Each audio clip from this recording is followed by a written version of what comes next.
Professor Dr. Mehdi Kalam, Dean of the Faculties of Science and Technology, Al University, and faculty members of physics of and other departments of Al University and other institutes and colleges and universities from in the Institute of India and abroad. Before going to the main program, I would like to invite Ms. Nilufar Rahman, research scholar of the Department of Physics, Ali University, to recite few verses from the Holy Quran. Nilufar. Okay. So can you hear me?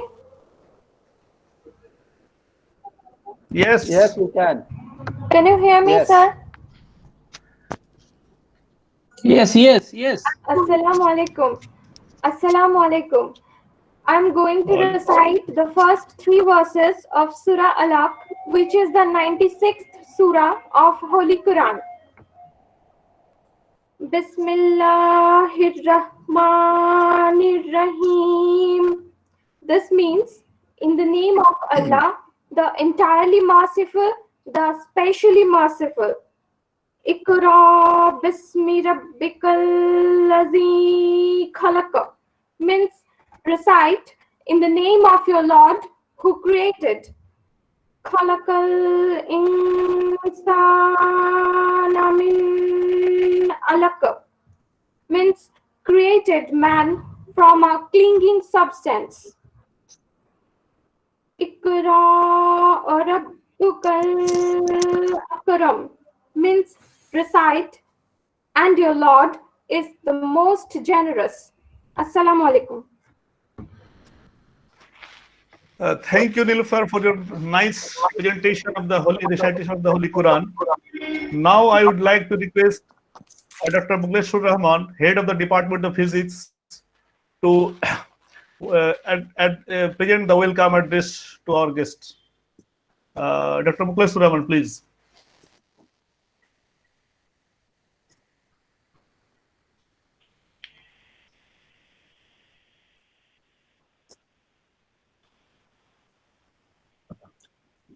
Hello.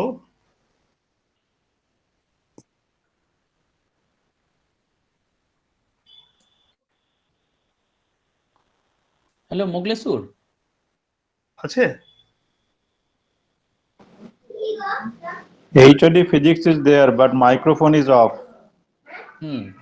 Oh, Mughlesur, you are not audible. Mute হয়ে গেছে কোনো কারণে।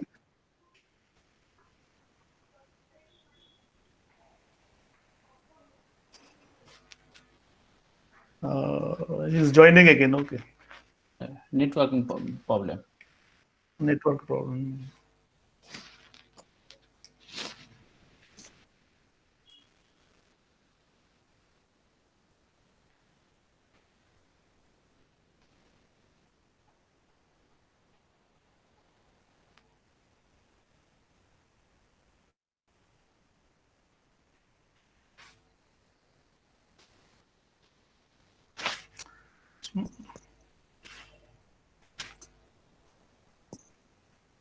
হ্যাঁ চলে এসছে।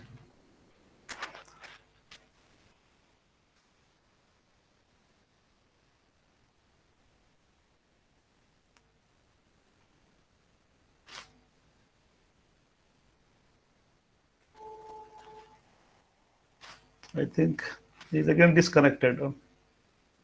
Hello. Okay.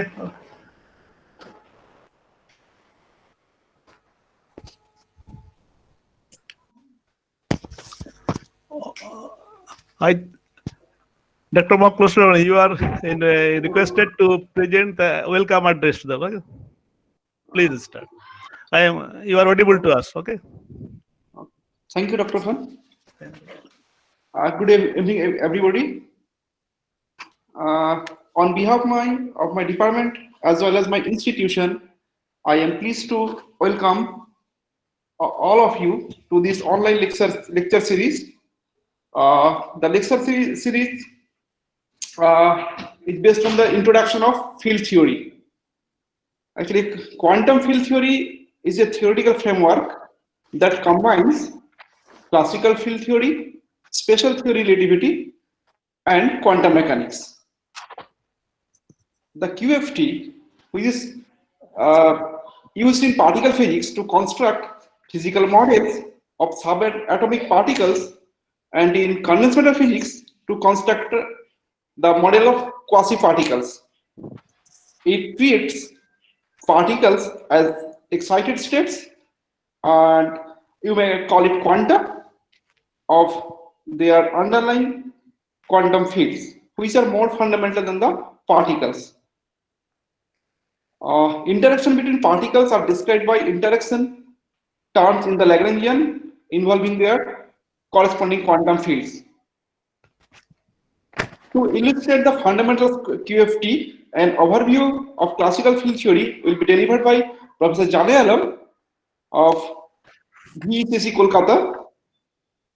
The first of the lecture series, which primarily scheduled for 9 days, will be continued to till December 24th. So again, I welcome all the guests, faculty members, students, and participants. Hope you will enjoy the lecture series. Thank you.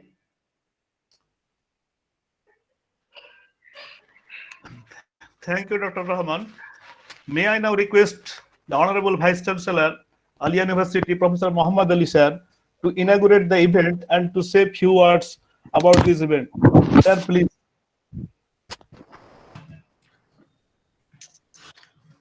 Thank you, and good evening to everyone. Thank you, sir. Can you hear me? Hello? Okay, sir. You are audible to us. Okay, sir. Yeah. Dr. Syed Nurul Salam, Registrar, Alia University, Professor Amjad Hussain, Dean of Students Welfare, Alia University, Professor Mehdi Kalam, Dean Faculty of Science and Engineering, Professor Mihi Rezaul Karim, Dean Faculty of Arts, distinguished guests, students, participants, and all other researchers, and the faculty members of Physics Department. It is a great pleasure to learn that Department of Physics is conducting a lecture series on field theory, which comprises of 9 lectures to be delivered by a renowned theoretical physicist, Professor Jane Alam, from Variable Energy Cyclotron Center, Kolkata. Dr. Jane Alam is known to me for some time. He's one of the members of our academic council, and I also know in other perspective. His field of research is high energy nuclear physics, relativistic hydrodynamics, perturbative QCD, and thermal field theory, quark, gluon, plasma. The brilliant scientist is recipient of a number of awards in his credit, like INSA Young Scientist Award of National Academy of Science, National Science Academy, New Delhi, DAE Asia SRC Outstanding Research Investigator, Homi Bhabha Science and Technology Award from the Department of Atomic Energy, Government of India, and so many others. Professor Alam has more than 100 publications, scientific publications in international journals of high repute in his credentials. Now, the lecture series is on field theory. In psychology, field theory is a physiological theory, more precisely topological and vector psychology, which examines patterns of interactions between the individual and the total field or environment. The concept first made its appearance in psychology with roots to the holistic perspective of Gestalt theory. It was developed by Kurt Lewin, a Gestalt psychologist in 1940s.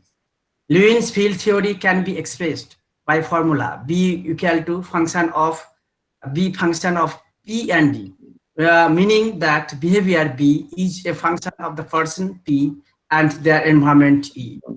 To Isaac Newton, his law of universal gravitation simply expressed the gravitational force that acted between any pair of massive objects. When looking at the motion of many body systems, all interacting with each other, such as planets in solar system, dealing with the force between each pair of bodies separately. Rapidly it becomes computationally inconvenient. In 18th century, a new quantity which was introduced to simplify the bookkeeping of all the gravitational forces. This quantity, the gravitational field, gave at its point in space the total gravitational acceleration, which would be felt by a small object at that point. This did not change the physics in any way.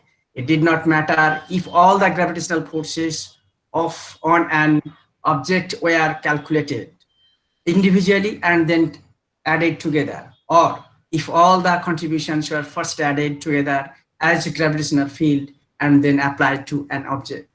Thus, field in physics refers to the physical quantity represented by a number of tensor that has value for each point in space and time. It can be classified as a scalar field, a vector field, a spinor field, or a tensor field, according to whether the represented physical quantity is a scalar, that is temperature, a vector like magnetic field, a spinor like Dirac spinors, or a tensor like stress tensor or of a crystal, respectively. The fact that the electromagnetic field produced by an oscillating charge can possess momentum and energy makes it very real. A particle makes a field and a field acts on another particle, and the field has such familiar properties as energy content and momentum, just as particles can have. A field can be either a classical field or a quantum field, depending on whether it is characterized by numbers or quantum operators, respectively. Field theory usually refers to a construction of the dynamics of a field, that is a specification of how a field changes with time or with respect to other independent physical variables on which the field depends. Usually this is done by writing a Lagrangian or a Hamiltonian of the field and treating it as a classical or quantum mechanical system with an infinite number of degrees of freedom. And I think Professor Jane Alam the lecture series which will be delivered by Professor Jane Alam will be very beneficial to the researcher, the students, as well as the faculty members of the physics department. With these few words, I thank you and expect a great success of this program. Thank you. Thank you.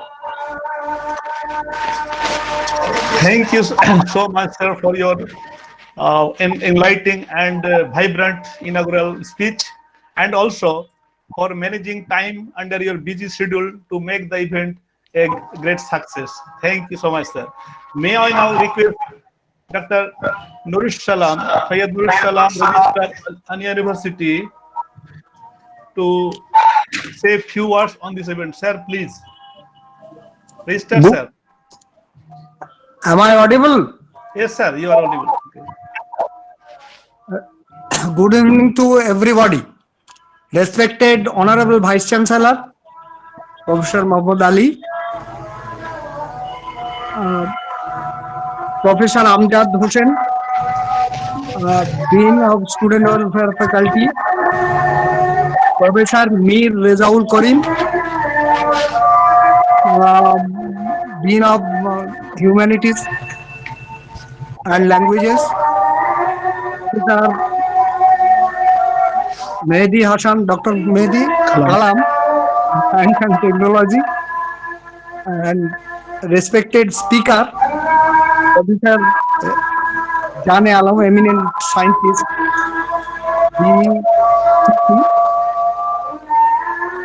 my esteemed colleague of Physics Department, including Dr. Mughlesur Rahman, head of the department, and others, the research scholars, and other participants. Let me welcome all of you in this warm evening. As a beginner, rather say as a commoner of physics, we know field as a region, every particle every points are affected by force. Force is acted upon in each area, each particle, that is field in the physics. So just commonly we can understand that this field, that field theory, it is go to the every subject, every nook and corner of the physics. So I hope that this lecture will be very helpful to our teachers and the students and the research scholars, which will be reflected in our teaching learning, day-to-day teaching learning processes, researches, and the papers, incoming papers of our department. I must appreciate the initiative of the organizing committee, the other physics department, including secretary, head of the department and others, and give me opportunity to participate here. I am thankful to them. I should show my hearty gratitude to honorable speaker, who is we have heard about him from our VC earlier,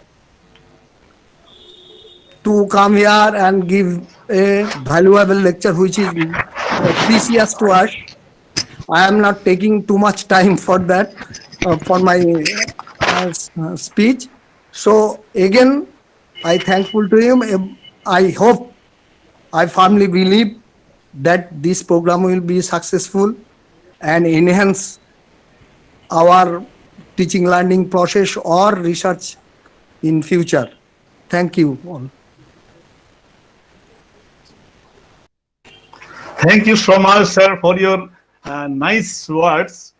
Now, may I now request Professor Dr. Amjad Hossain, Dean of Students Welfare, University, to say a few words on this one.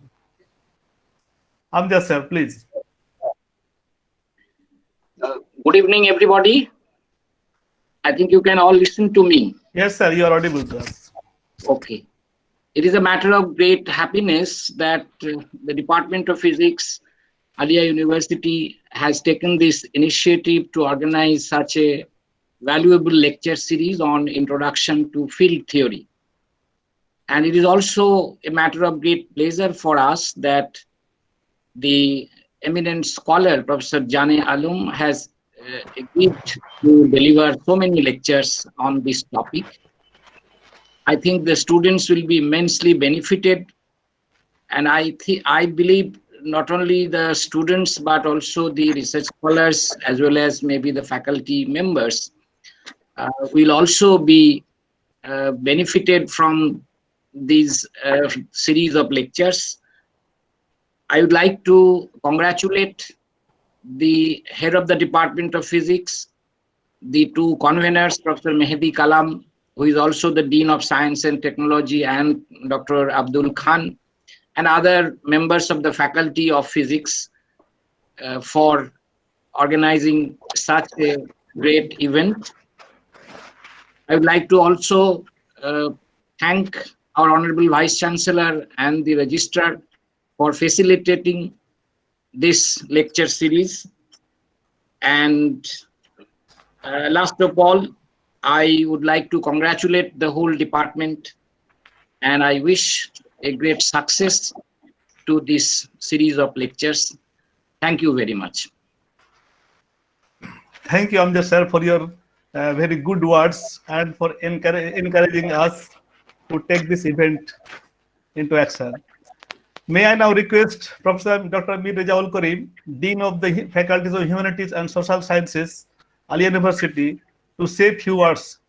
Sir, please. Rezaul sir. Honorable Vice Chancellor, respected Registrar, Honorable invited speaker, Professor Jane Alam, Professor Amjad Hussain, Professor Muhammad Mehdi Kalam, Dr. Mukleshur Rahman, Dr. Abdul Khan, my dear colleagues from physics and other departments, research scholars, students, and other participants, ladies and gentlemen, good evening, salam, namaskar to everyone. Being a person of literature, I express my limitation of understanding of introduction to field theory of physics without any hesitation. But in the age of interdisciplinary and transdisciplinary approaches of higher studies, one cannot live in absolute isolation. In this context, I request you to recall the meeting between Rabindranath Tagore and Einstein. These two stalwarts of the first half of the 20th century met a number of times from 1926 onwards to exchange views and philosophical ideas extensively.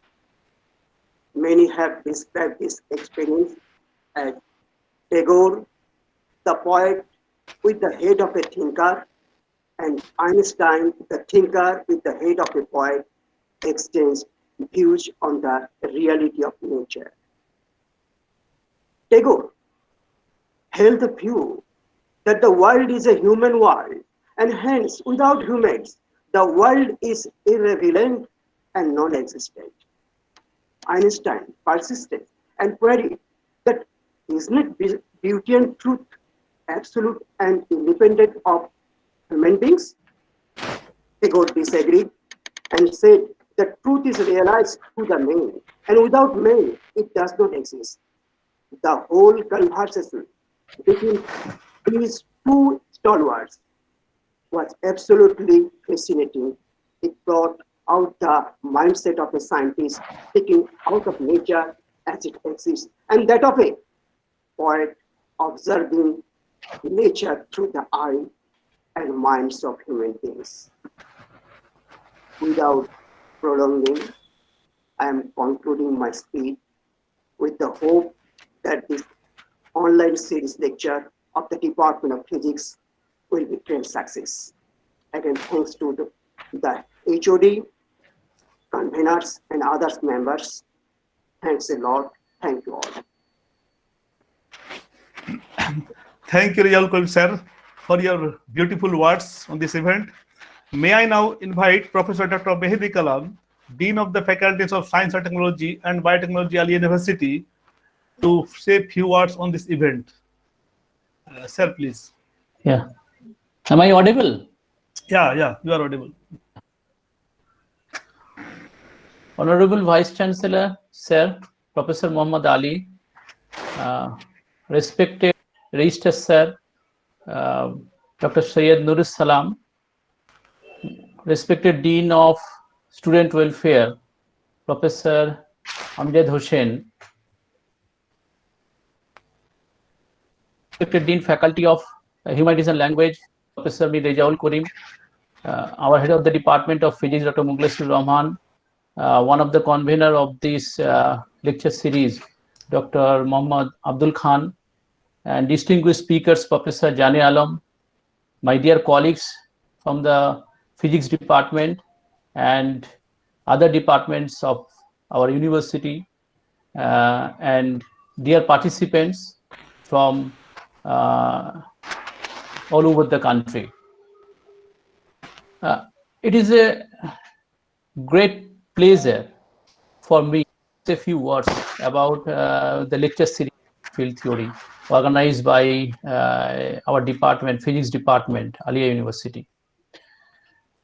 Actually, all of us know about the pandemic situation, and it has put everything at a mess, both in human and non-human spheres also. We are longing for the discovery of the vaccine to cure this disease, but life has to run, and the vehicle of education must move. In this context, this type of webinar or this online meeting or these conferences has become very popular now. And it is very popular in education sector also now. And in this platform, actually, we can connect hundreds of people from anywhere in the world. And that is the main reason, I think, to be popular. Field theory can be used in variety of places in theoretical physics, principally in quantum field theory, particle physics, electromagnetic theory, fluid mechanics, general relativity also. And if you want to be a theoretical physicist, you must see this stuff at least once about this subject. And if you are just interested in getting a deeper look at some fundamental or foundational physics, so this is must to do it. And in this regard, I must say that the peoples are afraid of learning this field theory. In many cases, I see the scarcity of good teachers to teach this field theory.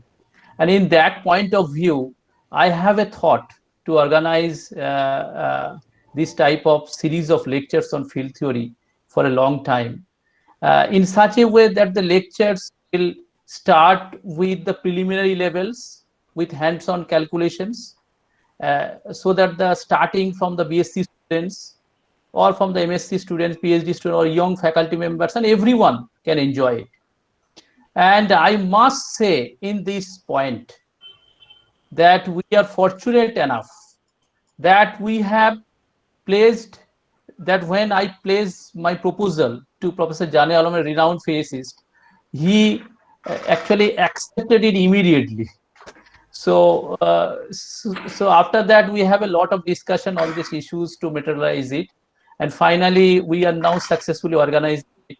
And thanks to my colleague, Dr. Mohammad Abdul Khan, and the head of the department, Dr. Moghlesur Rahman, and my other colleagues of the departments, research scholars, Masoom Murshid, Murshid Alam, Nilufar Rahman, and all others, of course. And I'm not longing my lectures. So I am confident that this interaction and the discussions between the distinguished speakers and the participants during this lecture series will benefit all of us. And also hope that this online lecture series will be a grand success. So, so now just I request the Honorable, our speakers, Professor Jane Alam, to start his lecture. So before that, the introduction already have been given by our Honorable Vice Chancellor about Professor Jane Alam. And I must say we are honored to have Professor Jane Alam for this lecture series. Thank you. Thank you all. And I request Professor Jane Alam to start his lecture. Thank you. Thank you. Let me begin by expressing my gratitude to Honorable Vice Chancellor, Professor Muhammad Ali, respected Dr. Nuruz Salam, Registrar of Alia University, Professor Amjad Hussain, Professor Rijaul Karim, Professor Mehdi Kalam, Dr. Mughlesur Rahman, and Dr. Abdul Khan. If, Professor Rijaul Karim, I understand that he is from literature, but Professor Karim, you know that when the wave particle nature was discovered by Schrodinger, and he wrote the equation for the wave nature of the particle. Tagore wrote the poem Nityer Boshe Sundor Hole Bidrohi Pariman. So the Schrodinger equation is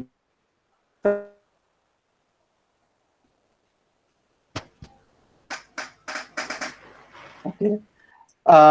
And I think this discussion started with Mehdi Kalam in Bombay airport. If he remembers clearly, he was coming back from Pune and I was coming back from Bombay to Calcutta, and in the airport we met and discussed about this possibility.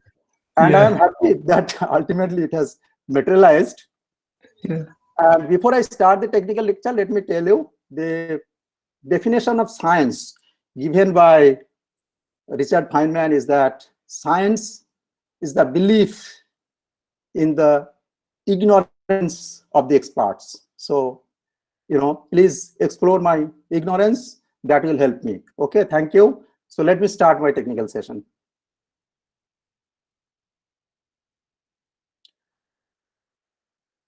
Okay, so I have to share my slides.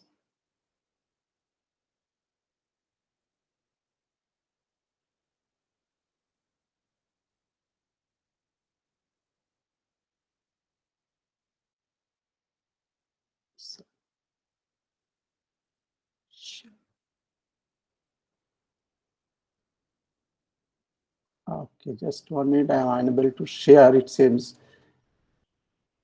Okay. So, okay, is it visible? Is my slide visible? Yes, Yes, yes. yes, sir. It is visible. Okay. Visible. Okay. So let me start. Okay. Okay, sir. Okay. So this is a course on Introduction to Quantum Field Theory, and I am grateful to that the university, Alia University, has organized this, and I am sure I don't know how much it will benefit you, but certainly it will benefit me, because interacting with young people are always beneficial for researchers and professors. It is always beneficial. So to start with, let me tell you why we need quantum field theory. It is required because the nature of life is ephemeral. The life is transitory. It is not permanent. So the world of physics also, the particles are they are short-lived, and nothing is ephemeral.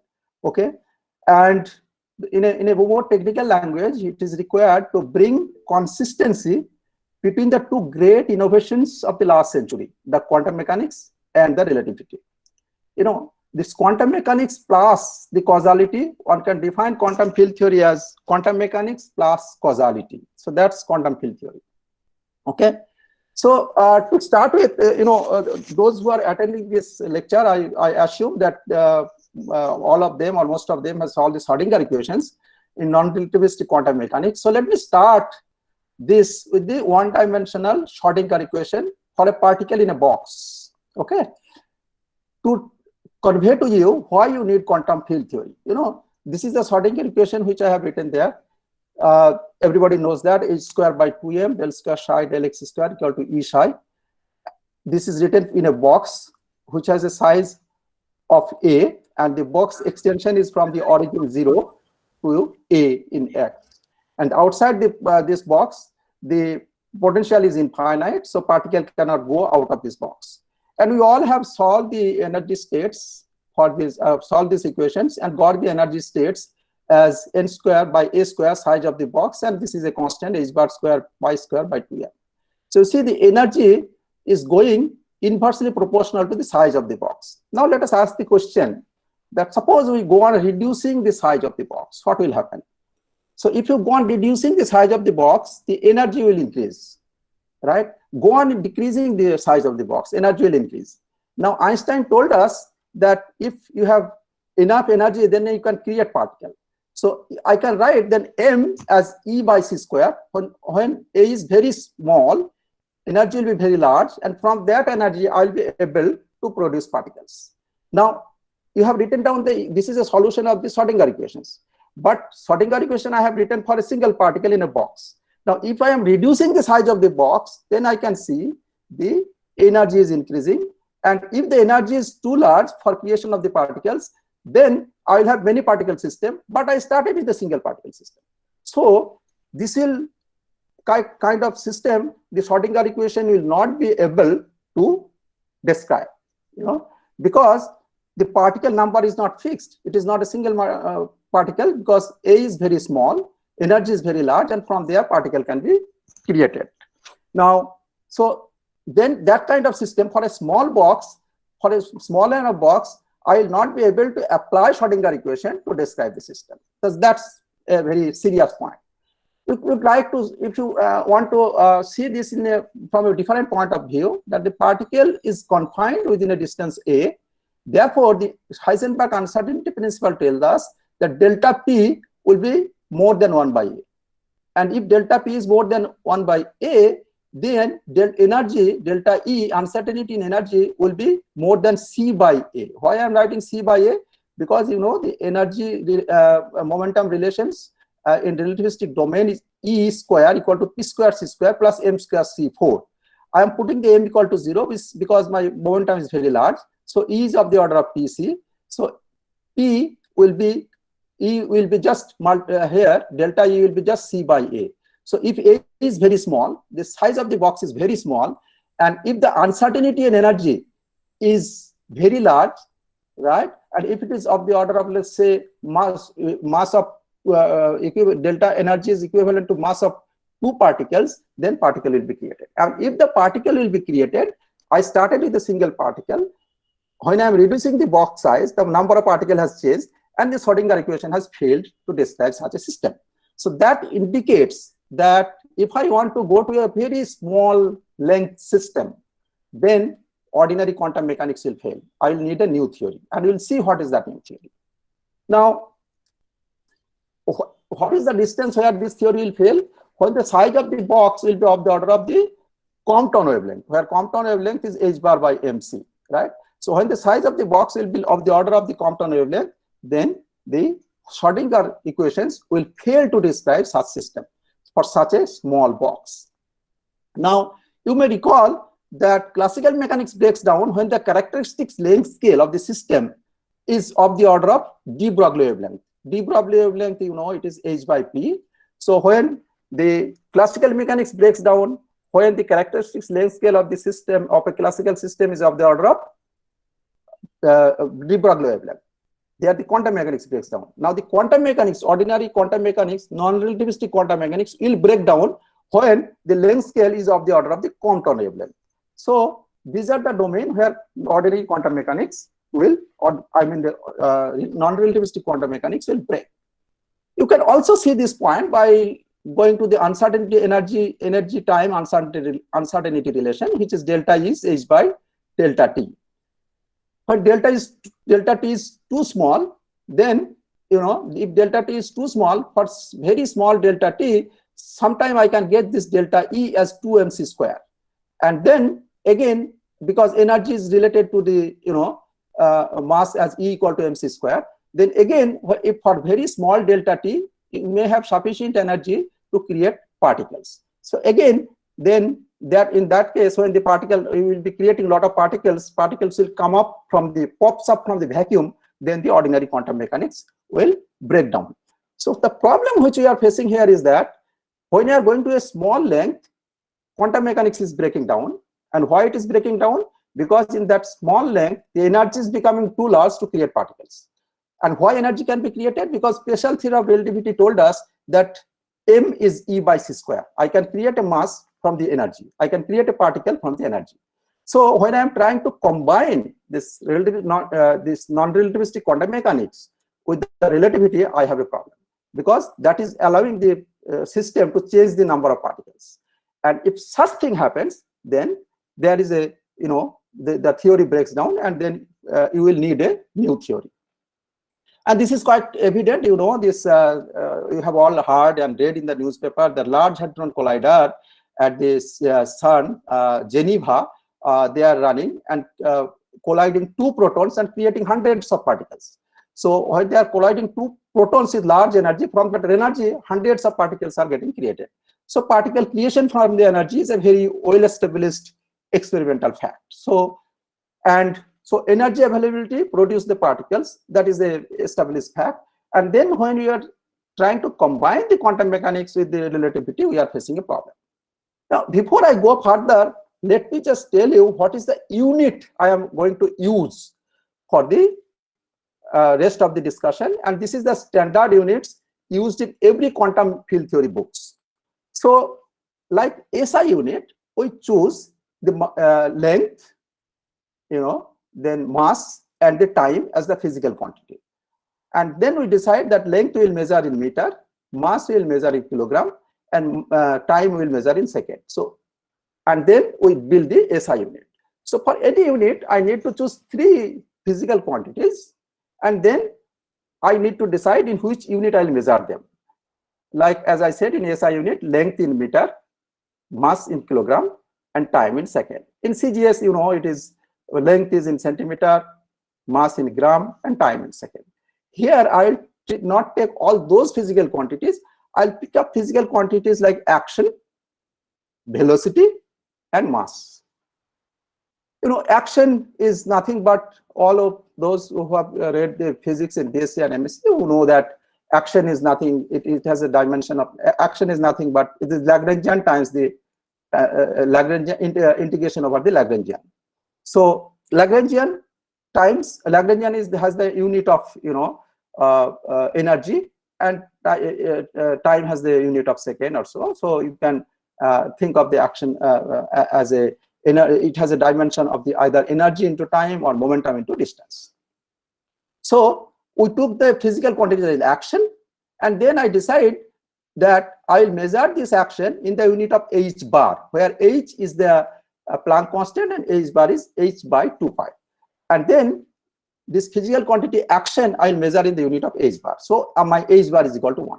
Like we take length physical quantity, and the unit is meter.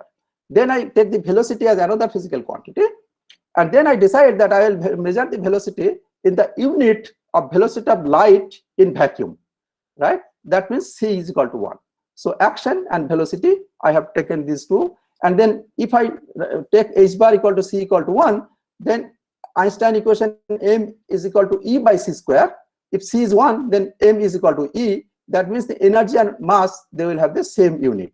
And then mass and energy, I can measure them in MeV, million electron volt. So my unit is that h bar equal to 1, c equal to 1, and mass or energy I'll measure in MeV, right?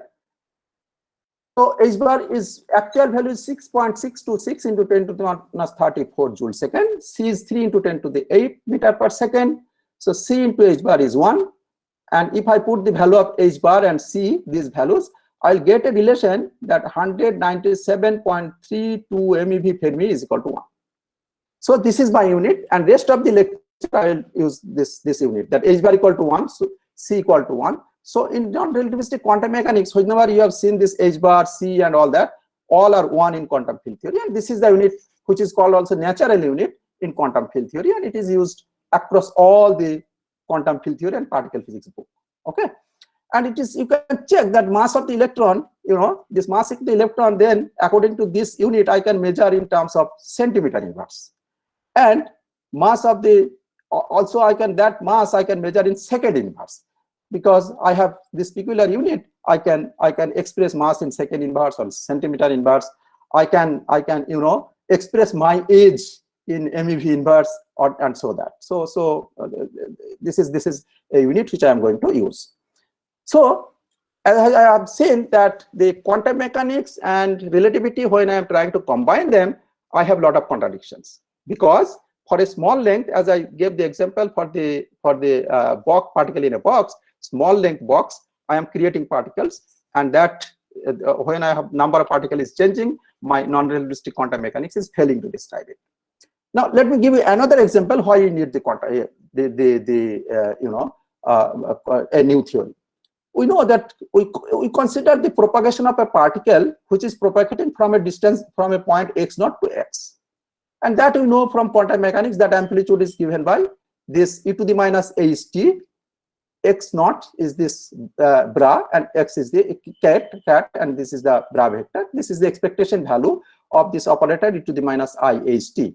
Please note that normally it will be e to the minus ht by a h bar, but I have taken that is equal to 1. Now I will introduce here a 1 unity here. That 1 I can write as d cube p by 2 pi cube, and p, this is the completeness relations which is satisfied by the vector p.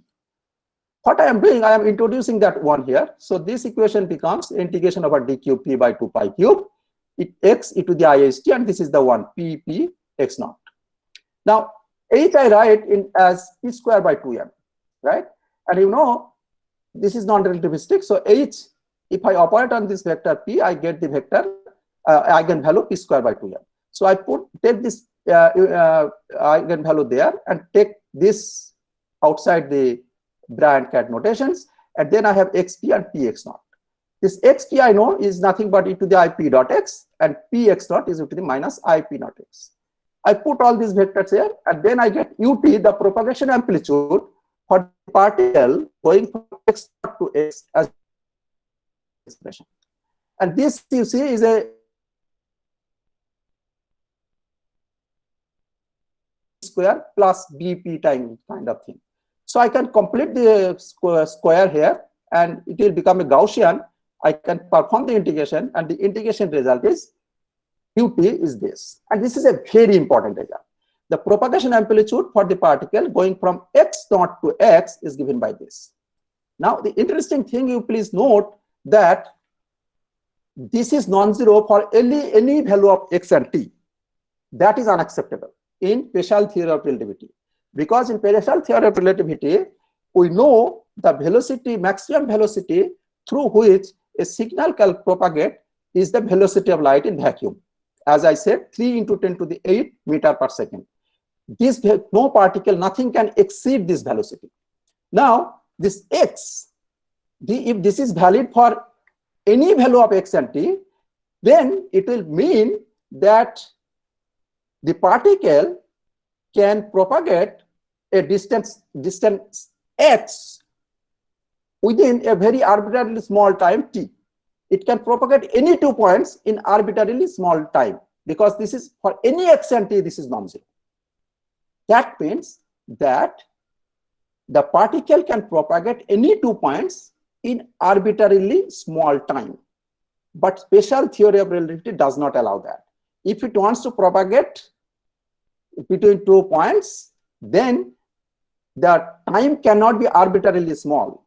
It has to satisfy that the time should be the distance divided by the velocity of light in vacuum. But this relation does not satisfy that. This relation I got from quantum mechanics, but it is contradicting the relativity. So again, this is a contradiction which is telling you that you need a new theory. Okay. Now, you may think that, okay, I have written E is equal to P square by 2m. That is why I am getting that relation. If I write E equal to P square plus m square, I mean, here, you know, it should be P square C square plus m square C4. But as I said, is equal to is root over P square. Right? Now, if I take not, if I don't take E is equal to P square by 2m, take this relation, relativistic relation, I'll see that this amplitude ut will be to the minus m root over x square minus t square. Again, this is not zero if x is greater than t. If x is greater than t, it can be small but non-zero. That means for x greater than t, you know, this ut is again non-zero. So it is again violating the special theory of relativity. If you put c everywhere, you know, then it will be x square minus c square t square. So x, the distance traveled, cannot be more than, here if you take non-zero c, it will be x greater than ct. So the distance traveled is more than ct. The distance traveled by the light in time t is less than x. That means that again we have violated the, you know, special theory of relativity. So all these example tells us that when I am trying to calculate something from quantum mechanics and trying to see whether it is, you know, violating or it is obeying the special theory of relativity or not, I am failing to see the theory is failing there.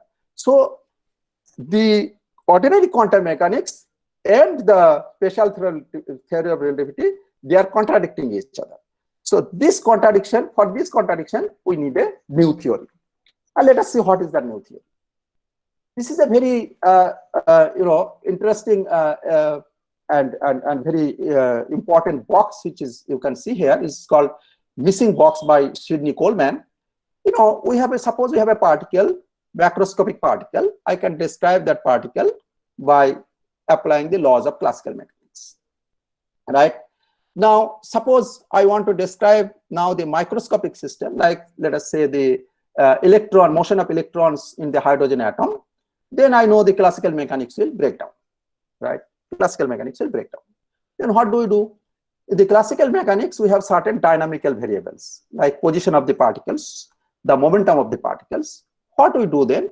Then we promote those dynamical observables to operators like position x as the operator x hat and the momentum component, x component of the momentum as px hat, right? So from classical mechanics, macroscopic description of macroscopic particle is not a problem. But when I go to the microscopic world, like the electrons in a hydrogen atom, I fail. To solve this problem, what I do? We promote these dynamical variable operators and put a quantization conditions. The x, px is I, h bar, right? And by promoting the dynamical variables to operators and putting these quantization rules, we go from we make a transition from classical mechanics to quantum mechanics. And then this quantum mechanics can describe the, microscopic world like motion of electrons in the hydrogen atoms very nicely, right? So this problem is solved. And another example you can see this, suppose you take a classical mechanical system and take the continuum limit. I'll give you an example later that suppose I have n number of masses connected by springs of each length a, and then if I take the length of the spring tending to 0, then I go from classical mechanical discrete system to a continuum system. So I'll give that example to you. So classical mechanics, if I take the continuum limit, in classical mechanics I have finite number of degrees of freedom. When I take the continuum limit, that means I take the number of degrees of freedom to infinite. In this continuum limit, from classical mechanics, I go to classical field theory, right? I go to classical field theory. Now, in the class, so if I have a classical field theory, can I do the same thing? Can I identify the dynamical variable for these classical fields like I did for classical mechanics X?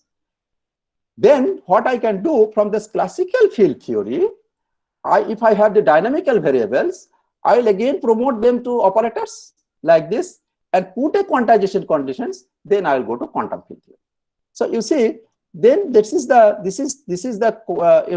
box which if you don't have the quantum field theory, then you will this box will be missing. But this box must be there. Otherwise this the flowchart is not complete, because from classical mechanics I can go to quantum mechanics by quantizations, but classical mechanics I can take the continuum limit. From finite degrees of freedom I can make a transition to infinite degrees of freedom. Like suppose I want to describe the motion of a continuous string, then that's a system which is a continuous system, which should be described by the classical field theory.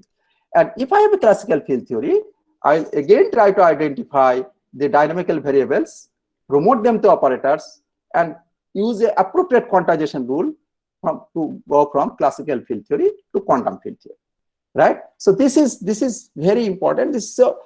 The question is like this. I mean, suppose it is so the appearance of the quantum field theory is very very much legitimate. It is absolutely required because I have classical mechanics for a discrete system. From there I go to quantum mechanics. I have also classical field theory, like as I said, vibration of state. So I need to quantize that, and so I can go to quantum field theory. So quantum field theory will come naturally in this way. That is the approach which I will take here. Okay. I will go to classical field theory and then quantize and go to quantum field theory. Okay, so that is something which I do.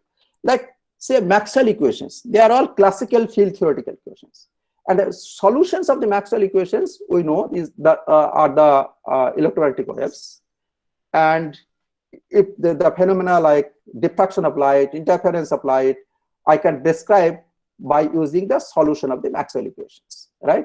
But when I try to describe the, let us say, the photoelectric effect, then the wave nature of the light will fail, right?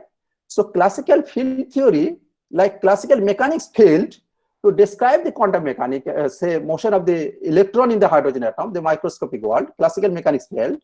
Similarly, classical field theory, the Maxwell equations also fails to describe the, let us say, the photoelectric effect. So describe then the photoelectric effect successfully, the way I have quantized the classical mechanics and got to the quantum mechanics, from classical mechanics to quantum mechanics by the transition, similar thing I should do to for classical field theory, to go from classical field theory to quantum field theory.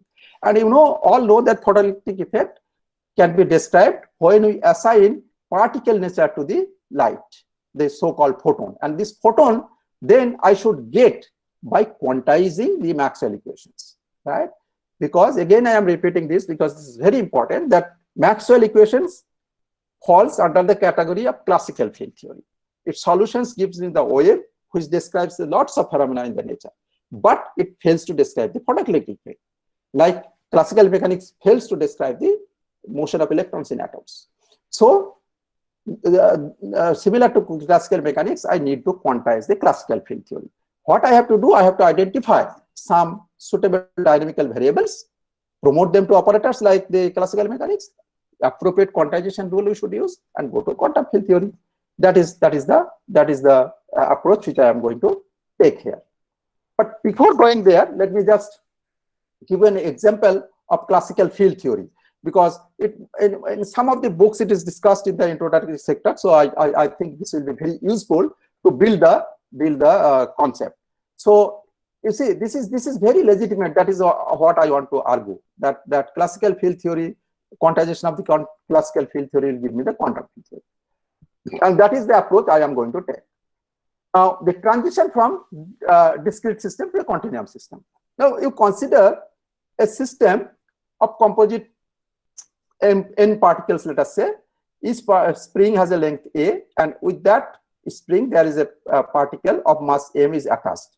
So there are n number of particles, let us say, attached by spring. Each has a length scale a, right? Now, this is the equilibrium positions.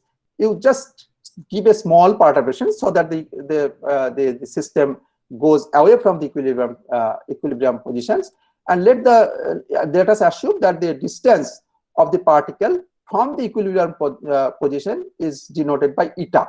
So for the ith particle, it is eta I. For the I minus 1th particle, it is eta I minus 1. For I plus 1th particle, it is eta I plus 1. So this is I have just perturbed the system, okay? But this is, remember, this is a discrete system. I have n numbers of particles. I can count the number of masses, so n number of particles.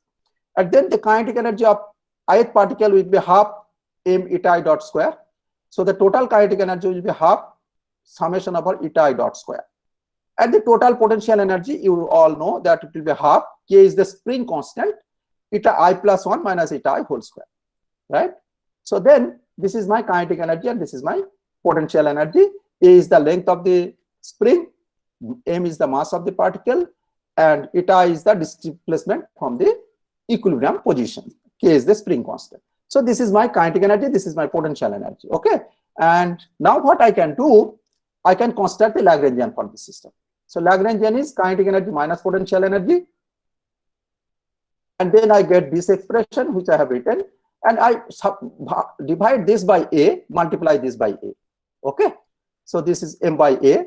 Here I divide this by a square, because you see here is a square, and then multiply by a square. One a is here, other a is here. And then I can write this as a times this a I take common li, where li is given by this particular quantity. Now I want to get the equation of motion for these particles. How to get the equation of motion? Here let me just divert little bit before I go into the equation of motion, which is called the Euler equations. We all know that this is I am building because this concept we will need for quantum field theory, for a logical development, okay? So define the action as, you know, action is L, the Lagrangian, times dt, integration of the Lagrangian. Now the equation of motion, how do you get the equation of motion for this, from this action? You have to find the extrema of this action. Now you see, this action is a function of q, where q is denotes the path of the particle, right?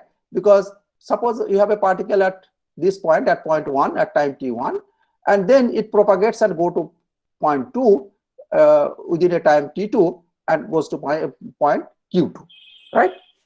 So the action will depend which path it takes. If q is this, I'll get one action. If q is this, I'll get another action.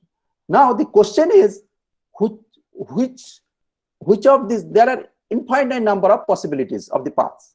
Now, which path the particle will really take classically, right? Classically, which path it will take?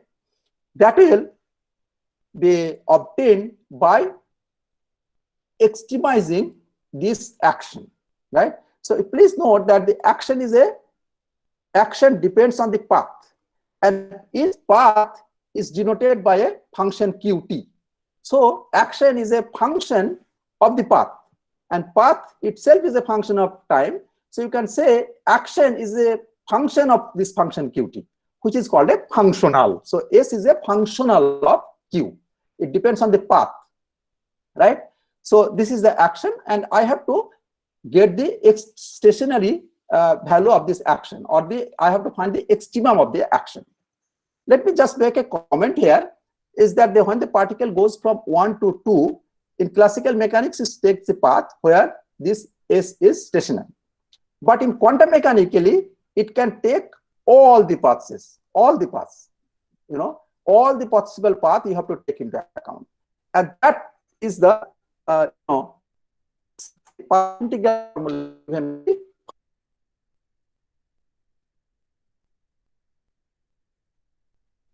all the possible paths are around.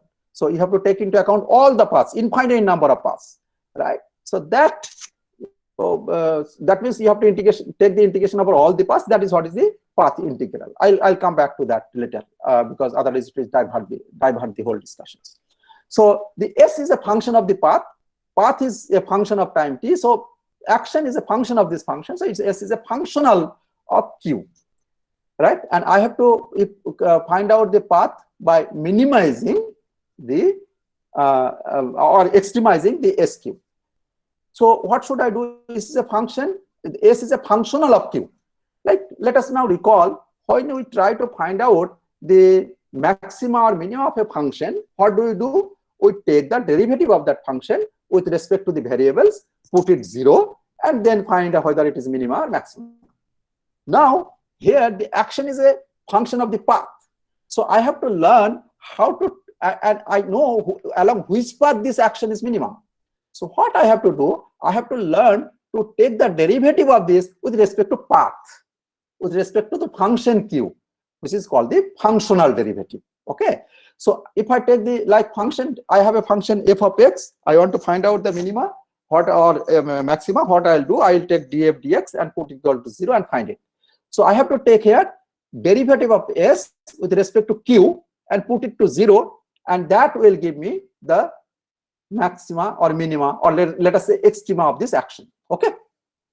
So I have to learn how to take the derivative with respect to path. That means with derivative with respect to the function, and that is what is called functional derivative. Okay. Now, the general definition of the functional derivative, suppose you have a f is a functional of phi, then del fy is given by this limit epsilon tends to 0, f phi plus s into Dirac delta function minus f phi divided by s.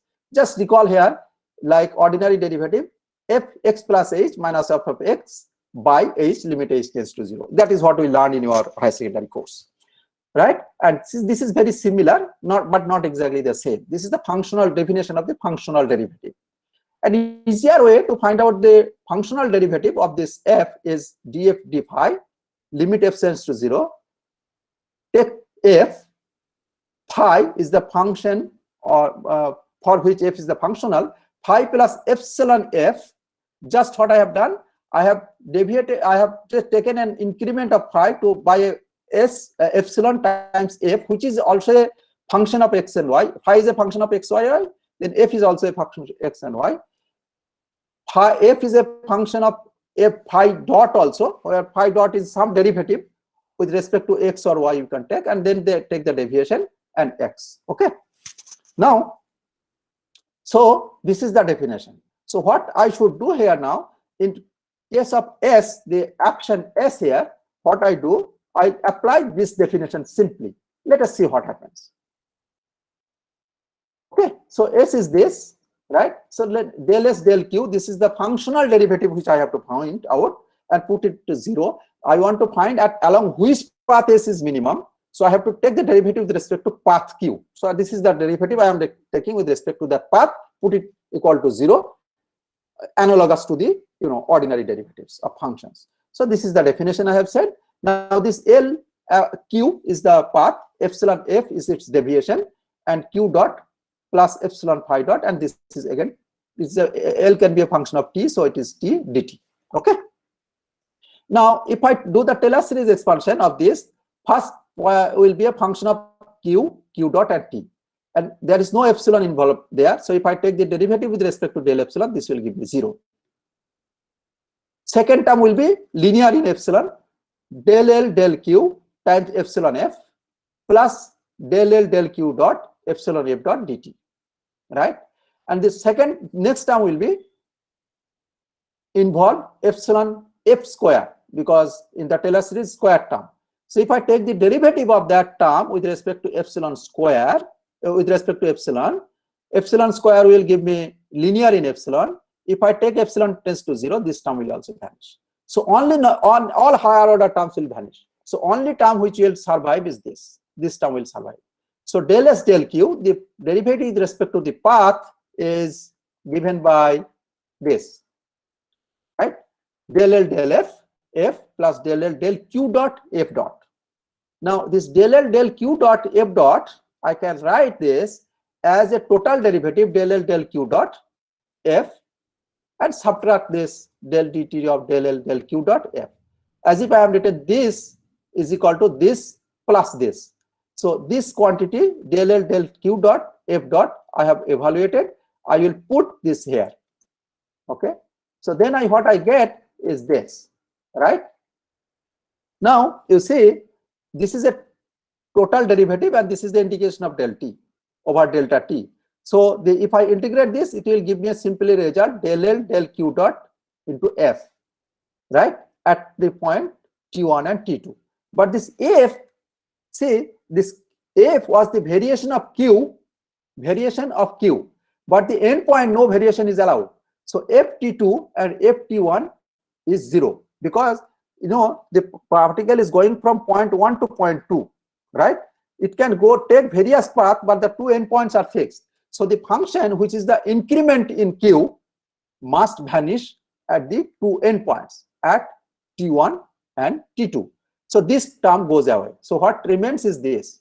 So del S del Q is equal to remain only this. Now F is an arbitrary function. So this means that del L del S del Q equal to 0 will give me the derivative with respect to the path Q will give me del L del Q minus ddt of this equal to 0. So this is the famous Euler-Lagrange equations, right? And how did I get this Euler-Lagrange equation? What I did, please note that I had the action which was a function of Q, the path. I have taken the functional derivative and find out its extremum, and that is giving me this equation which is known as the Euler-Lagrange equations. Now this is very important because the same philosophy will be applied to field theory. Okay, field theory for the but this is very important to understand here. Now you see, so I got the Euler-Lagrange equations in this way by taking the functional derivative. To check it very quickly, that if I take L equal to this mx dot square minus some vx, and put in the Euler-Lagrange equations, I get the Newton's equation of motion, that m times the acceleration is equal to dv dx. This is the equation of motion. Now let us go back to the system of particles connected by the springs. So our Lagrangian was this: L equal to a Li, and this was my Li. I have just repeated here the same thing. Then delta eta I plus 1 minus eta I by a. A was the length of this spring. Now I want to take the limit a tends to 0. when I am taking the limit a tends to 0, please note that I am going to from finite degrees of freedom to a system which has an infinite number of degrees of freedom. I am going to a continuum system. There is no gap between the mass m when a is tends to 0. So I am making a transition from a discrete to a continuum system, right? So eta I plus 1 at the space point x plus a minus eta I minus eta x by a, limit a tends to 0, this is nothing but del eta del x. This is the derivative of eta as x. So you see that eta has become now, when I am taking the continuum limit, now it has become a function of x and t, right? Now, so I am going to a continuum system by taking the length of the spring 0. And then this m by a, when limit a tends to 0, will be the mass per unit length for a one-dimensional system. I can call it the linear mass density, so which is called mu, m by a at the limit a tends to 0. This is a linear mass density, right? So now this L becomes then mu by 2 because m by a is mu, and then ak by 2 del eta del x in the continuum limit. Now let us go back to our graduation physics. You know how we define the Young modulus. Young modulus we have defined as force. With your kind permission, sir, may I remind you that only 10 minutes we are going to talk, and after that 8:55 we are question answer session. Okay, thank you, sir. Please. Okay, so force is Young modulus into elongation per unit length. So F is then y Young modulus times this is elongation per unit length. In our case, I have written force as k, Pilling constant, eta plus I minus I1 minus eta I. I divide this by a and multiply by a. So this was my then elongation per unit length zeta. Then ak is nothing but my Young modulus. So this ak here in the Lagrangian is Young modulus. So I can write L as new linear mass density and Young modulus, right? So that is what I did. The length is Lagrangian is mu del eta del t and Young modulus del eta del x square, and then this. So now my Lagrangian is a function of partial derivative. Eta is a function partial derivative with respect to t and the partial derivative with respect to x. So L is mu half mu eta t square partial derivative with respect to time, y by 2 eta x square partial derivative with respect to eta x. So now my action is a function of s eta, which is dx, because this dx is there, and for this action there is a dt in the definition, and this is by Lagrangian. So you see then this particular quantity is the integration of our dx. So I can call this then Lagrangian density, right? This particular quantity half mu eta t square minus y eta x square, I can call it the Lagrangian density, right? And this is now a function of eta, the displacement. Like s was function of q earlier, now it has become a function of eta, which is a function of x and t. So now eta is a function of x and t. So this is now some kind of classical field. Now again, what I can do to get the equation of motion of that system when a tends to 0 for a continuous system, again what I will do, I will take the derivative of s with respect to eta, functional derivative, and this is very easy. So all these steps are done here.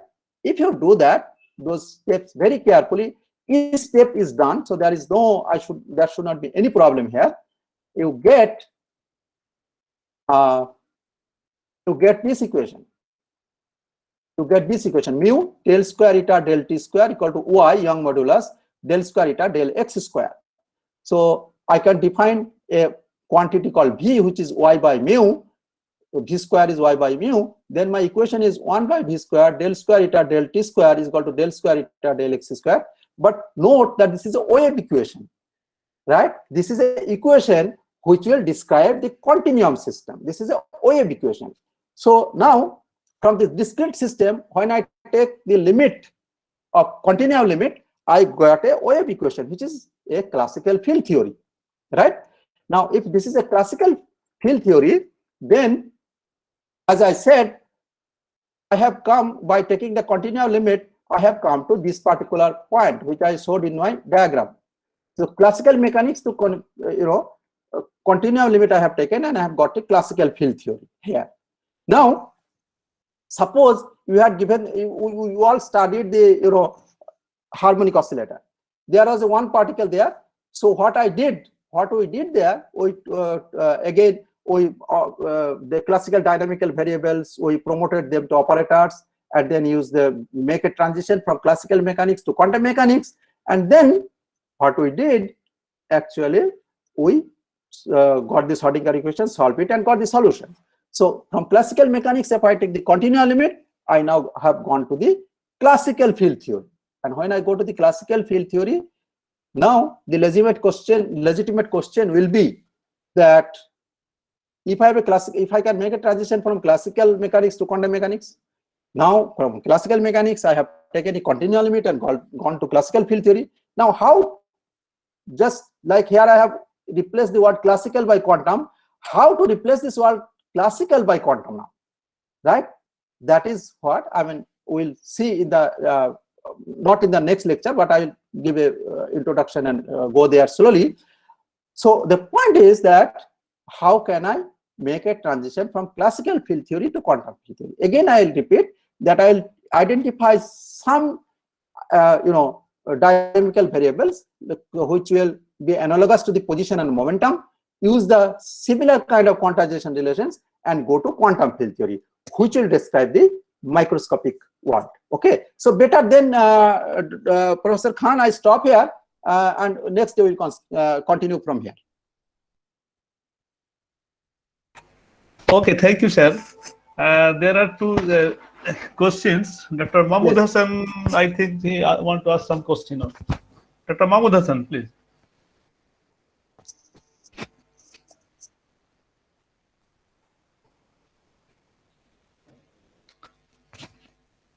Yes, please. Dr. Mahmood Hassan, could you hear me? Hello. Yes, yes. You are. Yes, I did not put any what is called chat box. Actually, you raised hand. That is why Oh, maybe that is by mistake. Okay. I just follow the lectures, and it is very nice to say that it is started from very starting point. Thank you, Professor Alam, to give a nice lecture. And Sir Ritobrata Mukhopadhyay, do you have any question?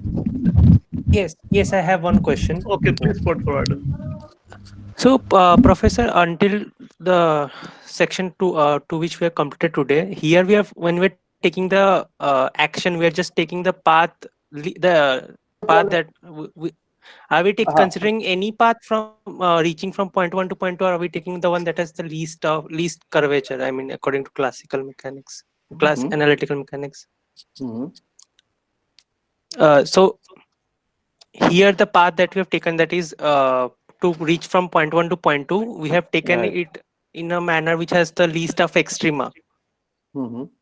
I mean, what I mean to say is we haven't yet jumped to path integrals, right? No, not at all. Okay. Can I explain? Okay. So suppose, okay. So, probably you have done the experiments or, studied the Young double slit experiment, right? So suppose you have a particle, let us say at point 1, and it is going to point 2, right? Right? Now, when you did this double slit experiment, suppose you have a wave now going from point 1 to point 2, right? And you have a screen in between these 2 points, point 1 and 2, with 2 holes, let us say, right? Then what you do, you add the amplitude for the particle, for the wave going from 1 to 2 and through hole 1, and then again going from the starting to the end point through hole 2, and you add this to amplitude, right? Right? Now assume that you have from the starting point to the end point, in Young double slit experiments, you have only one screen with 2 holes. Now quantum mechanical analogy of path integral will be like this: between starting and the end point, you put infinite number of screens with infinite number of holes. Okay. Then what you have to do? You have to add the amplitude for All the all the infinities. points, with all the points from point 1 to point 2. Okay. And that is what is Feynman's path integral approach. I'll discuss later. Okay. And second question is, will this lecture be recorded in YouTube? So I will not be able to attend tomorrow's lecture as I have to catch a flight from Kolkata to Okay. Ahmedabad. So will this lecture be recorded somewhere? Because we have the link of the YouTube link and the Google Meet link in my mail. I have gotten that. So Yes, it is available. I think we are recording it. Okay. Okay. Okay. that Okay, is number thank you. one. And also I'll make my notes also available Okay. to the organizers, Professor Khan, Professor Kalam, or Professor Rahman. I'll send it. Yeah. So you will make available. But one thing, For, please yes. please be Yes. For interactive, and so that I will know what am I doing. So, please take some responsibility to modulate my speed and all that, because I have never done given lecture in this way. Always I have used board. So, there is some problem, maybe some problem. Okay. Okay. Thank you, Professor. Thank you, Dr. Ritabrata, for putting forward a very nice question. Now, if there is other question from the participants, please. I have a question. Oh, Jayanta Kumar Shah, please forward a question. Please. Yeah. Thank you very much, Professor Alam, for your nice talk. And I have just one question about your plan. I mean, you have started from the classical mechanics and then you are going to the continuum limit, to Right. the classical field theory, and Right. then probably you will quantize. So, yeah, as you have shown that there is other way around, I mean, you can start with the quantum mechanics and then you can go to the continuum limit. So, whether you will go from that path also? I mean, do you have a plan See, to- there is a problem here. Problem is that which is there in the most of the old books treat this like this. So the Klein-Gordon equations which you get, we write the Hamiltonian as p square c square plus m square c4. Then we promote the Hamiltonian and the momentum as operators and get the Klein-Gordon equations. And then we, that I'll discuss. And then we say the solution of the Klein-Gordon equations gives you the positive and negative energy solutions. And then it makes the probability density also negative. If the probability density for such systems is not positive definite, rather, then you see that Klein-Gordon equation there is some problem. So what you do then? You then quantize to get the quantum field theory. That part I don't like very much because that part I don't like very much because Klein-Gordon equation actually should be put in the same footing as the Maxwell equation, as a classical field equation. And I'll show you tomorrow that classical Klein-Gordon equation, I don't need to get the way normally it is done. Like we write down the Hamiltonian h square equal to p square c square m square c4 and then promote it to the operator and get the equation. Tomorrow I'll show you that this equation can be just obtained from the symmetry under Lorentz transformation. So what I'm trying to argue is that I don't need to introduce the word quantum while getting the Klein-Gordon equation, so that I'll call it a classical field equations and then quantize it. This normal path taken by most of the books is, to my mind, maybe I don't like it, because sometimes it is said that it is a second quantization. First you get the Klein-Gordon equation, and then you take again quantize. You call it second quantization. I will not say second. Use the word second quantization. I'll say particle quantization and field quantization. Only we have two quantization.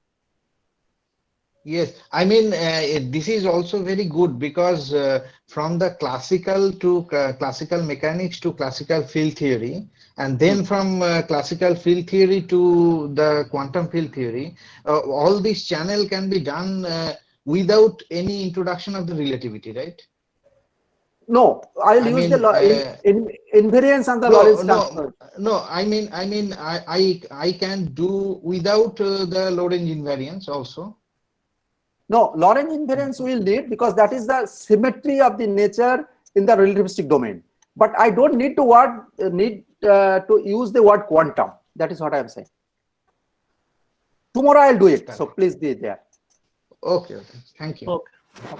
Thank you, Dr. Jayanta, for putting forward a very brilliant question. Now, is there any more question from the participants, please? Okay. If there is no more question, then I would like. But I would like to ask one thing, please. Please help me, because Okay. sometimes whether the speed and other things is okay or not, let me know. Because as I said, I am always habituated with the board. So. Oh, sir, today is very perfectly, but going everything very perfectly. Okay, sir. Okay. I think. And it's my privilege to say thanks to Professor Jani Alam for presenting a very vibrant lecture on the starting of this event. And now I want to announce that I request the participants for tomorrow's lecture. Tomorrow's lecture will be scheduled at 7:30 and it will continue up to 9. And I request the participants to send email in our email IDs put forward in the poster and the schedules, so that we can register them and issue participant certificate in the due course. Dr. Mehdi Kalam, do you want to say something? Yeah, and also I want to inform that if you want the notes of the lectures, then we can provide you through this mail.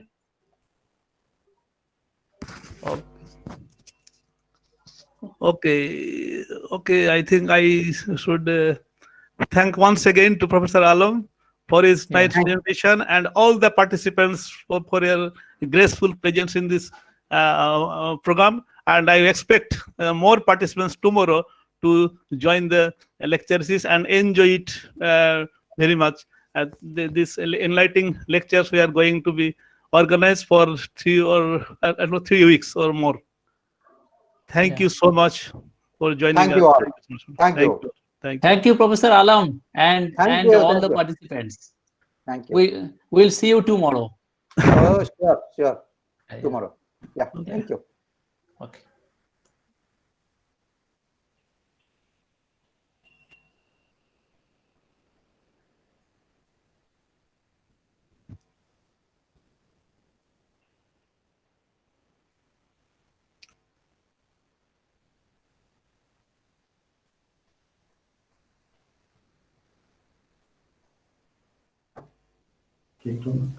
Hello sir. হ্যাঁ, ওকে, বলো। রেকর্ডিংটা থাকবে কোথায়? Stop করব রেকর্ডিংটা? এখন একটু wait করো, পর সবাই লেফট করলে তখন করব। অটোমেটিক্যালি ওটা লিভ করলে থেকে যাবে ওটা। আচ্ছা, ঠিক আছে স্যার। ওটা কিছু করতে হবে না, just leave it as such. ঠিক আছে স্যার। আচ্ছা, ইউটিউবের রেকর্ডিংটা তো কন্টিনিউয়াসলি হচ্ছে, তাই তো খান? হ্যাঁ, ওটা আমি টেস্ট করব যে ওটা লাইভ হয়েছে কিনা। কেউ তো ঢুকেনি আজকে, আর আমাদের রেকর্ডিং থেকে এটা আমরা ইউটিউবে আপলোড করে দেবো। এটা প্রোগ্রামটা হয়ে গেলে ওটা একটা আমাদের কাছে চলে আসবে, মেল বক্সে চলে আসবে। সেটা আমরা ওইটা পেয়ে গেলে তখন একটা আপলোড করে দেবো। একটু দেখে নেবো যে কোথাও কোনো রকম কিছু এডিট করতে হয়, তাহলে করে নিয়ে ছাড়বো। ঠিক ওকে।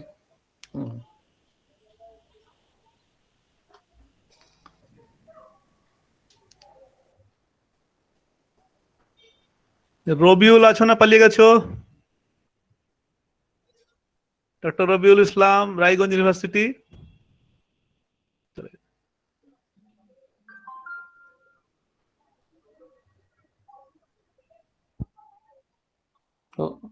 রায়গঞ্জে কি ফিজিক্সের নাকি? হ্যাঁ, ফিজিক্সের রবিউল। আমাদের এই তো মুকলেশ্বরের কন্টেম্পোরারি। তাই? আচ্ছা। এসছিল, জয়েন করেছে। ও আচ্ছা।